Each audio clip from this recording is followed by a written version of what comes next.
tentang QC dulu nih. QC ya. Nah, itu harus benar-benar diseleksi ketat lah. Derita di balik durinya durian yang menusuk itu nggak gampang ternyata. Dari 120-an varietas lokal yang terdaftar di kementerian, ada nggak yang masuk kategori untuk diskala? Belum. Itulah keresahan kita semua.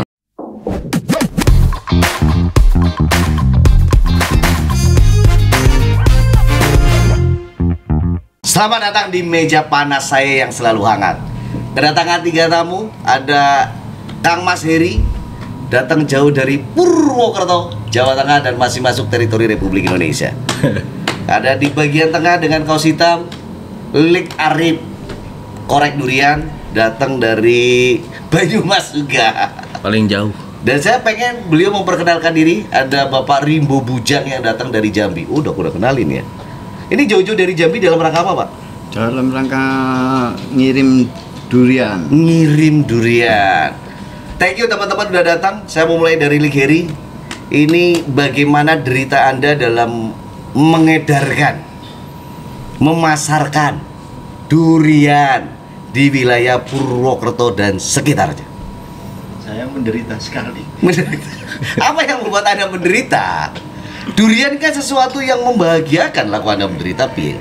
Menderitanya sekarang itu banyak muncul teman-teman yang juga berniaga durian. Berniaga durian ya sah saja. Terus sedihnya apa? Temennya banyak. Temennya banyak ini kudune seneng. Terus kesulitan mendapatkan suplai barang ada nggak sih kalau di daerah Purwokerto? Ya pasti ya, maksudnya Purwokerto atau Nusantara ya, karena memang basic persoalannya kan kita masih sama isunya ya, soal QC, soal kualitas, soal distribusi, soal pasca purna jual barang-barang yang over, yang kayak gini, isunya kan soal masih seputar itulah. Tapi Purwokerto kan deket Banyumas, kampungnya Kang Mas Bawor katanya. Kan kita nggak jualan bawor. Iya. Kang Mas Heri ini harusnya nggak ada masalah karena dekat kampungnya Kang Mas Bawor nih. Ini kalau yang satu lagi ini ngeselin ini, sering tengil-tengil gimana nih? Ini dia pengedar juga durian Jakarta. Dan juga ya mengedarkan di kawasan Jakarta. Namanya korek durian. Terus dia juga punya kebun. Ya jelek-jelek begini dia punya kebun tuh ya, di Banyumas. Gua mau ngobrol dulu tentang kesulitan lu dalam memasarkan durian dulu deh. Kesulitan. Iya. Ya kalau kesulitan ya Sulit banget. sebenarnya sih kalau untuk kesulitannya itu kembali lagi di kualitas ya. Kualitas. Oke. Kalau semua durian yang kita sajikan itu kualitasnya baik, pasti kan diterima oleh customer, pasti dengan baik juga. Happy lah customer dan akan beli kembali dong. Nah, kesulitan kita tuh kadang menemukan banyak fenomena di lapangan. Banyak fenomena. Gua demen bahasnya lu. Apa yang fenomena kamu ceritakan ini? Ya banyak durian-durian yang prematur. Pengkal dan segala macam lah. Padahal ini durian-durian premium ya. Kategorinya premium. Iya, jenis-jenis yang kekinian yang ya udah levelnya kasta-kasta sultan lah ya. Iya. Itu masih begitu? Masih. Gue pikir kalau udah beli durian kasta sultan, ya meremata udah bagus gitu. Ternyata enggak juga ya? Enggak juga. Nah ini PR yang teman-teman harus tahu nih, ternyata jenis-jenis sultan juga tidak otomatis melahirkan hasil yang kasta sultan juga, guys. Oke, saya paling suka ini. Ini tamu paling jauh hari ini datang dari Jambi, kawasan Rimbo Bujang. Sebenarnya namanya Pak Giso, cuman gue ganti nama hari ini. Pak, deritane jenengan di daerah Jambi itu apa? Apa sama dengan mereka berdua? Ya, sama. Ya deritanya ya kadang-kadang kalau lagi kebetulannya buahnya bagus ya kadang-kadang ya enak, dapat untungnya bagus. Nah kalau lagi kayak seperti ini karena cuaca mungkin bisa jadi istilahnya pembeli minyaknya kurang karena ada kendalanya kurang manis atau putih. Oke, berarti sama kualitas Pak ya? Ya. Beliau ini kan supplier nih dari Jambi, di mana beliau mengumpulkan dari beberapa petani. Petani. Oke, saya pengen tahu di Jambi itu, setahu saya kan selama ini duriannya durian lokal nih, durian hutan. Tapi kok jenengan ada durian-durian kekinian kayak Kang Mas Bawor. Akhir-akhir ini juga ada Blackton. Emang udah ada di Jambi? Sudah ada. Daerah pundi? Daerah tempat saya Rimbo Bujang, Limbolu. Rimbo Bujang ini teman-teman yang di kawasan Jambi ya, boleh dicatat ternyata di Jambi itu udah ada durian-durian premium di kawasan Rimbo Bujang. Ini yang tinggal di kawasan Jambi harusnya lebih tahu, dan mudah-mudahan nanti kami bisa hadir ke sana dalam rangka seminar pendampingan dan pelatihan petani durian untuk menjawab keluhan-keluhan yang seperti ini. Karena ya kalau terus-terusan begini, pedagang merugi, konsumen tidak happy. Begitu kan, tidak happy, terus apa, kurang puas juga konsumen kalau keluhan seperti gagal buah itu kan. Ya udah pasti Pak, saya sebagai pembeli juga komplain dong. Gitu. Rip, gua pengen ngobrol sama lu lagi tentang lu tadi kan seperti itu ya, mengalami kondisi suplai buah yang tidak sesuai harapan, sehingga konsumen lu bisa komplain dong. Pasti. Oke, cara menangani itu supaya konsumen nggak komplain tuh apa strategi lu? Ya kita harus gimana ya? Ini berbicara tentang QC dulu nih. QC ya. Nah, itu harus benar-benar diseleksi ketat lah. Oke. Agar yang bagus itu tersortir, dan yang nggak bagus ya mungkin ada beberapa yang bisa kita solusikan, tapi kalau udah yang parah banget ya kita kan diskusi dengan para petani, sang supplier atau petaninya ya. Berarti lu membina petani-petani yang menjadi supplier lu ya? Yes. Wih, ini loh ternyata teman-teman yang pedagang durian ini nggak cuman mikirin barang datang enak banget gitu ya. Jadi lu sampai belusukan untuk mendapatkan barang itu. Pasti. Tuh, ingat perjuangannya. Jadi kalau lu beli durian bagus, hey teman-teman ingat, perjuangannya mereka ini untuk mensortir itu ada resiko rugi loh. Ada pasti. Iya dong, misalnya lu dari petani 10 butir. Begitu disajikan ternyata ada gagal 5. Kan lu harus memikirkan yang 5. Begitu dong? Yes. Oke. Thank you. Lik Heri. Di derita yang kamu alami tadi, apa masih ada derita-derita lain seperti halnya Arif alami?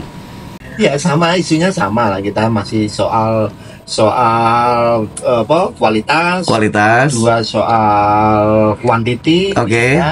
Terus ya terutama itu sih sebenarnya, sehingga agak resikonya masih besar sebenarnya kalau untuk konteks durian di Indonesia ya, karena nggak stabil kan. Iya, berarti Mas Heri juga mengelola petani-petani binaan gitu juga ya? Ya, yang mau nggak mau, kalau nggak kayak gitu kita nggak bisa apa memanage ya resiko ini agar kemudian tidak terlalu besar. Terlalu besar resiko kerugian kita bersama ya. Dikendalikan kan kita repot juga ya. Oke, akhir-akhir ini kan ada pergerakan nih. Ini bukan pergerakan yang mengerikan, tapi gue melihat ada sekelompok anak muda yang lagi coba mendevelop, merangkul para petani untuk dijadikan kelompok tani ini. Ini merupakan kabar baik atau ya nggak akan ngefek lah, atau mungkin ini kabar buruk buat kalian? Sangat-sangat baik ya sebenarnya. Indonesia itu marketnya masih terlalu besar kan? Gede ya, Indonesia sendiri masih gede, saya setuju. Besar. Bahkan peta distribusi durian di pemain-pemain besar itu hanya dominan di kota-kota besar. Ya. Kota-kota middle itu hampir belum terlalu masif ya untuk kemudian mengakses durian-durian yang memang sudah tadi ya sudah. Iya, betul. Nah, market share di kota besar aja itu belum tersentuh, belum ada 50% yang bisa digarap. Belum sampai 50%. Dan itu suplainya masih belum didominasi sama durian Nusantara. Oh, masih durian-durian introduksi gitu maksudnya? Masih produksi, bahkan yang impornya juga jumlahnya masih terlalu gede ya sih. Kan? Oh, sampai sekarang masih ya? Masih kan. Oke. Tapi contohnya ya, beliau jauh-jauh nih. Mungkin agak deket sedikit, Kak Mas. Ya. Beliau jauh-jauh datang dari Jambi loh ya. Jambi ini mengirim ke Jakarta. Ya. Ini selalu. Selain ke Jakarta, kirim kemana lagi? Jakarta, Pekanbaru. Jakarta, Pekanbaru. Ya benar, masih terkonsentrasi di kota-kota besar. Ya karena ya tingkat ekonomi lah kembali lagi kali ya. Dan kepadatan penduduknya kan di situ ya. Traffic. Lu nggak pengen buka di kota lain misalnya? Kok ketawa? Ini serius ini bertanya ini. Kalau keinginan sih pasti ada, cuman kan melihat di toko kita sendiri aja udah. Oke, ya. Tenaga kita tuh benar-benar terkuras habis di situ. Iya. Karena di sini lu harus detail ya. Iya. Nggak bisa begitu saja menerima suplai dari banyak supplier ataupun dari petani tanpa lu konsentrasi untuk menggradingnya. Iya, betul. Ya, karena ya orang kalau sudah membeli mahal-mahal, kualitasnya nggak sesuai tentunya mengecewakan. Kecewa banget. Ya siapapun itu. Oke, jadi teman-teman nih, jangan cuma melihat nikmatnya buah durian yang kalian nikmati saja. Derita di balik durian yang menusuk itu nggak gampang ternyata. Gua nggak ngomong kalian tangannya sering ketusuk duri deh, itu sudah pasti lah. Tapi di sini sih menurut gua upaya kalian untuk sustainable dari bisnis kalian yang ada itu yang lebih menarik buat gua obrolin sih, karena 95% menurut saya masyarakat Indonesia itu suka durian. Yes. Ya, menurut saya. Di mana dari 95% ini ada 10-20% itu udah maniak. Doyan banget lah gitu ya. Ada sisanya itu dari 95 ke 100 kan ada 5% yang nggak suka nih. Ini bisa jadi karena belum kenal durian yang bagus, atau memang ya kurang suka aroma. Belum mau coba lah. Belum mau coba, gue suka bahasa lo. Kayak belum kenal aja. Ya, kalau yang di daerah kami itu biasanya kan durian lokal. Sekali nyoba durian kita, durian Bawor, kaget. Kok enak banget. Iya, enak banget. Malah terus ditinggalin lokalnya. Oh gitu. Iya, rata-rata yang beli ke saya seperti itu. Tadinya wah kok masak durian mahal sekali. Ya kita coba dulu durian lokal, jangan durian premium, beda, bukan. Begitu ngelihat tampilan warnanya, ketebalannya, aroma, tekstur rasa, kaget gitu. Mas Heri kan di daerah Jawa Tengah, Purwokerto itu kan bukan kota metropolitan lah ya. Sorry, bukan bermaksud apa ya. Bagaimana strategi Mas Heri untuk bisa bertahan dengan harga durian kan nggak murah nih? Piye caranya? Jual murah tapi nggak aku. Nah, ini strateginya ini perlu effort yang lebih nih, saya yakin. Beda dengan kayak Arif di Jakarta, beda lah. Gimana Mas Heri? Ini keyword ya, semua pemain durian ya. Betul. Satu, ini ada soal berapa market share yang bisa kita baca di tiap daerah ya. Iya. Pasti di setiap daerah itu kalau kemudian kayak di durian kampung itu bikin ke klaster atau kategori itu ada petualang yang mungkin bahasanya Mas Alif itu maniak ya. Itu ada penikmat, ada pemakan ya. Pemakan ini yang presentasinya besar pastinya ya. Cuman pemakan ini kan mereka sensitif sama harga, sensitif sekali, setuju, sensitif sama warna, sensitif sama ukuran, tapi nggak terlalu aware terhadap kualitas.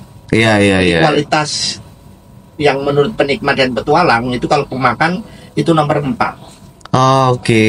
Nomor 1 yang penting manis, aman, tebel, dan murah.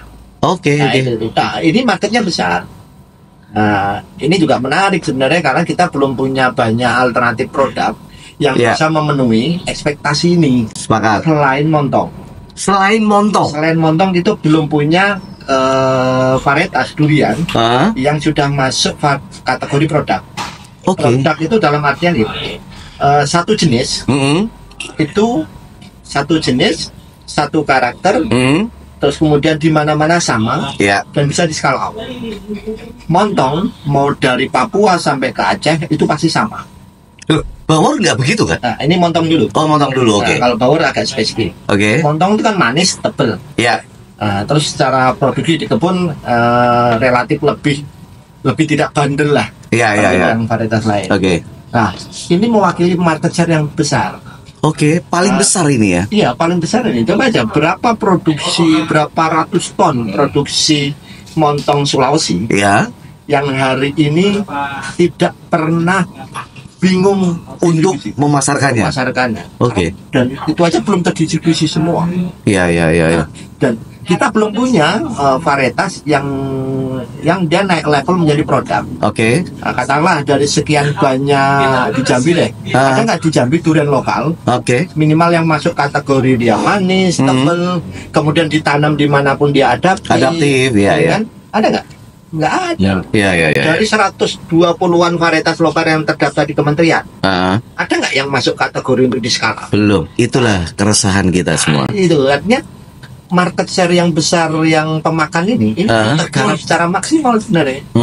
Nah, belum yang penikmat. Yeah. Nah, penikmat ini sebenarnya yang kemudian kayak bisnis teman-teman ini yang sebenarnya menyumbang cash flow terbesar ya, sama petualang.